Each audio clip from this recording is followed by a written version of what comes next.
Game of Thrones. The Honor of Eddard Stark.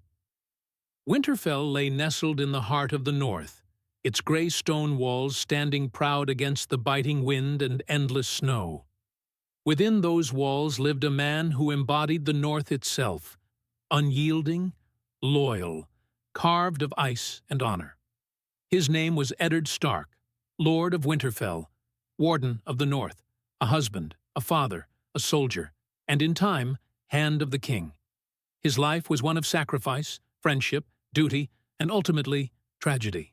Yet through him the North remained strong, and his memory endured as a whisper on the cold winds of Westeros. Childhood and the seeds of honor. Ned Stark was born the second son of Lord Rickard Stark.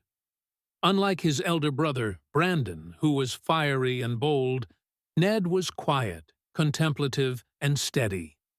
Where others rushed into quarrels or laughter, Ned observed. He listened more than he spoke, and when he spoke, his words carried weight. The Stark bloodline demanded endurance, for the winters in the north were merciless, and Ned learned early that life was a struggle best met with patience and discipline. His childhood was shaped not only by Winterfell, but also by his years as a ward in the Vale, raised alongside Robert Baratheon under the guidance of Lord Jon Arryn. There, a lifelong bond was forged between Ned and Robert, two young men who could not have been more different. Robert was wild, reckless, and full of laughter, while Ned was solemn, bound by rules and a deep sense of justice. Yet opposites attract, and together they grew into brothers in all but blood. The Fires of Rebellion. When Robert's betrothed, Lyanna Stark, was taken by Prince Rhaegar Targaryen, the realm erupted into chaos. For Ned, the tragedy was doubly heavy. Lyanna was not only Robert's promised bride, but his beloved sister, the Wolf Maid of Winterfell, as fierce and proud as the North itself. Her disappearance ignited the fury of House Stark. Brandon, Ned's older brother, rode to King's Landing demanding her return. But instead of justice, he found cruelty. King Aerys II, the Mad King, burned Brandon alive and strangled their father, Rickard, with wildfire. In a single brutal act, Ned lost both his father and his brother.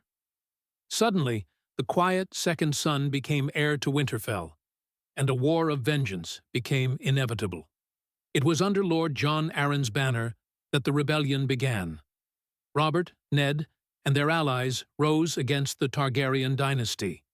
Ned fought with unwavering loyalty, not for glory, but for honor, for duty, for the ghosts of his kin.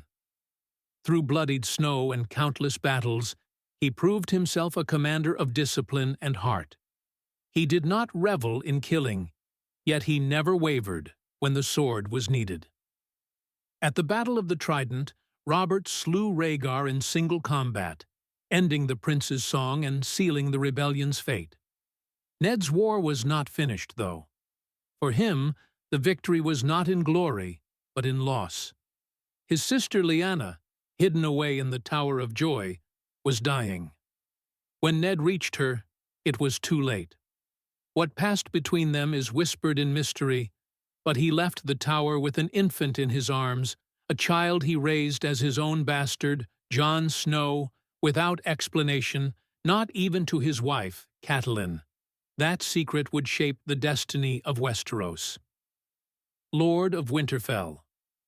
When the rebellion ended and Robert claimed the Iron Throne, Ned returned to the north. He married Catelyn Tully, originally betrothed to his slain brother Brandon, and together they built a family.